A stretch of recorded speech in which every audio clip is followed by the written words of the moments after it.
Bills hosting the Bengals, and the Bills beat the Bengals. And that was a lightning strike moment. Like, the Bengals have this game. The Bengals are in control. The Bengals are going to pull it off. And the Christian Benford, just like that, the Christian Benford pick six, just a crazy, bizarre, it's a little shot put pop pass over the head of Benford. I don't know what Joe Burrow was even trying to do, because I don't know that Jamar Chase is going to catch that ball. The way that thing's coming in with no oomph on it. Yeah. And Benford just says, take it and go. And then on the very next play from scrimmage, it's tipped. A.J. Epinesa intercepts it. And it's night-night Cincinnati Bengals. A game that it looked like the Bengals would win. They were up 10 points. Right. The Bills kept coming back. The Bills get the victory. The Bengals are dead. Please, no more domes. Thank God the Bills have built their new stadium without a lid on it. You don't have to stand out in the elements. Well, people still, they take proper precautions. They love it in Buffalo. They love it. They're not going, put a dome on it. A day like yesterday, we get one or two of those a year. That's right. That is football. Exactly. Not that crap on artificial turf under a roof.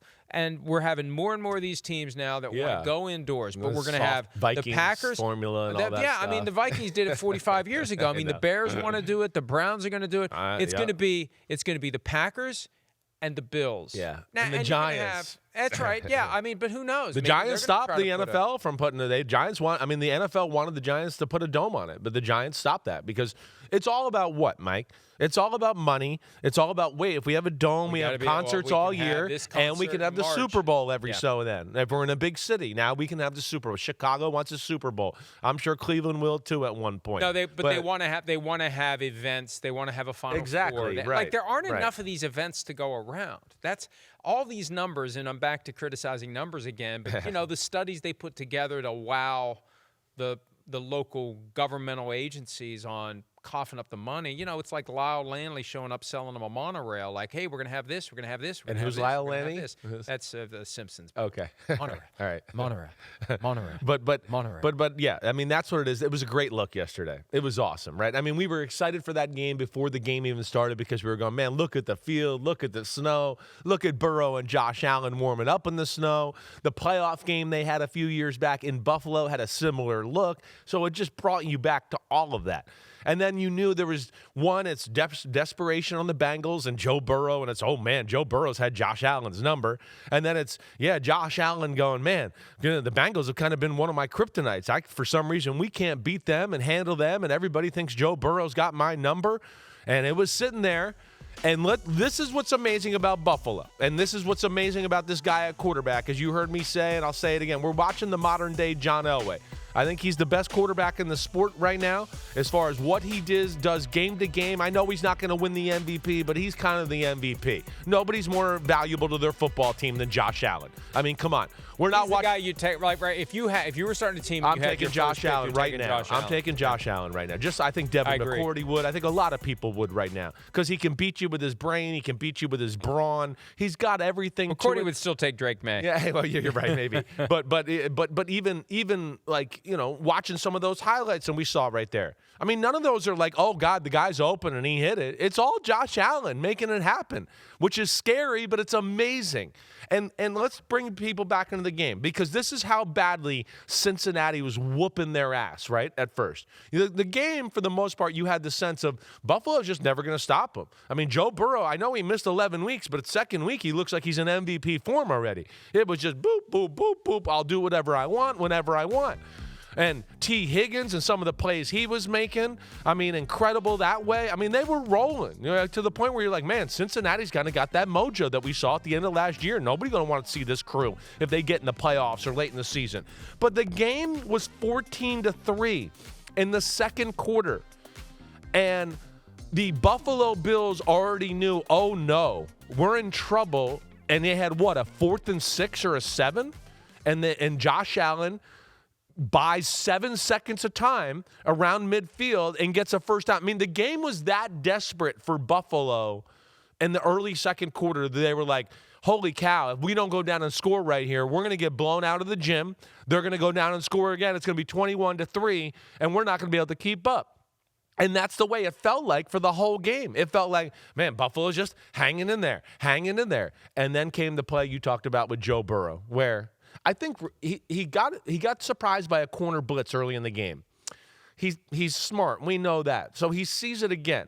He just wants to get it over the guy, right, and get it in Jamar Chase's hands as quickly as possible because the safety is way back, right? So he's going, wait, they corner blitz it. They try to disguise it.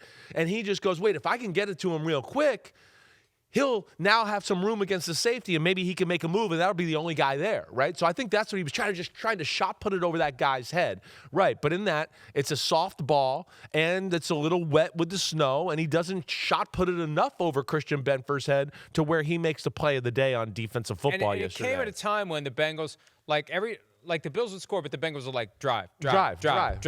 Then they made a stop finally, and Bills went down, remember? And Cook fumbled going into the end zone. They're getting close down there, right? So you went, oh, man, this just ain't the Bills' day. Cincinnati's got all the answers. So then they go driving down the field again, and you're going, okay, it's 28-25, but they're going to score. I mean, at least they're going to get a field goal, but every time they've gotten down here today, that's a touchdown. Joe B's about to throw a touchdown to somebody. And then the interception, pick six happens, flipped the game on its head. Buffalo had total momentum after that, and then the very next play, another tip pass interception. It was night-night. It really was amazing. It was amazing. 28-18 in right? the fourth quarter.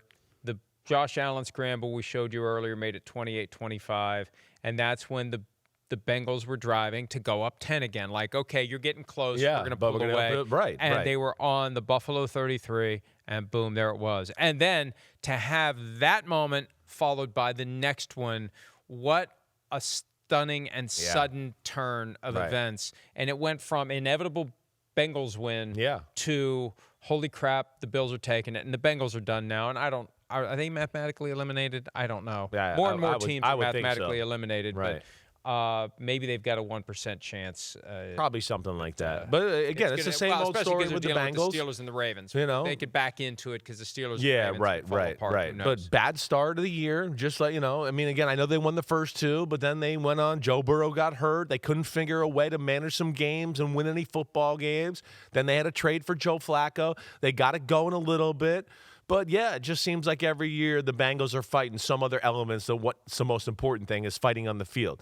And this year it was, you had new defensive coordinator, young offensive people, Trey Hendrickson in the contract, right? Shamar Stewart, their first-round DN. He's banged up. His knee, he's not playing. I mean, they've had it all. And it's just unfortunate, again, because we sit there and we look at them and we go, when they play their best, especially on the offensive side of the ball, they're one of the most fun teams to watch, and we know he's one of the best quarterbacks in football. But the rest of the team and the organization continue to seem to fail T. Higgins, Joe Burrow, and Jamar Chase. Buffalo is unbelievable. Josh Allen is unbelievable. The way, and this is where the way they play through Josh Allen. Josh Allen is the team. The defenses we've seen, and as you saw yesterday, they're not good in Buffalo. It's all about either we're down and we're just going to go crazy and let Josh Allen do his thing, or we're winning, we're running, Josh Allen's making plays, James Cook's making plays, and we've gotten up, and now you have to throw the ball, and now McDermott can have all his crazy pass defenses and be annoying that way. But it's all around Josh Allen because their defense isn't good enough to go into the playoffs and go, well, we're going to win a defensive showdown. That's just not going to happen. And especially as we see, when there's a team that has balance or is elite in one area, like Cincinnati is elite in throwing the football. Buffalo has to just play pass defense, and they still can't stop it. So they have flaws with their football team. I certainly still question whether it's sustainable for them to make a deep run in the AFC and go to the Super Bowl with this style of play, with one guy just making play after play after play. And that's what I'll give Devin McCourty a lot of credit, because Devin McCourty said it in the pregame last night. He just goes, well, too much. The guy carries the team. He does everything, and then he loses in the playoff. And they go, oh, Josh Allen couldn't win in a big moment. And it's like, what? Josh Allen has to do everything in every moment for Buffalo all the time for them to win. It's always Josh Allen. Nobody ever helps him out. And that's the problem. And that's why I always use the reference of John Elway, because it seems very Elway in the 80s like. Best team in the AFC right now. Quick. All right. Yep. I'm going to go New England. Okay. New England. I'm going. New England's the most complete team. That's the team I would go for. But right nipping at their heels would be, of course, Denver, Houston, and I think Jacksonville right now would be the three teams that I'd go are kind of, in second place in that next tier. Omitted from that list were the two teams from the AFC North who had a showdown yesterday. I think you would say neither of them is suited to make hay in the postseason, but one of them will be hosting a playoff game. Hi, it's Mike Florio. Thanks for watching PFT on YouTube. Hit subscribe for the latest news and analysis from Pro Football Talk.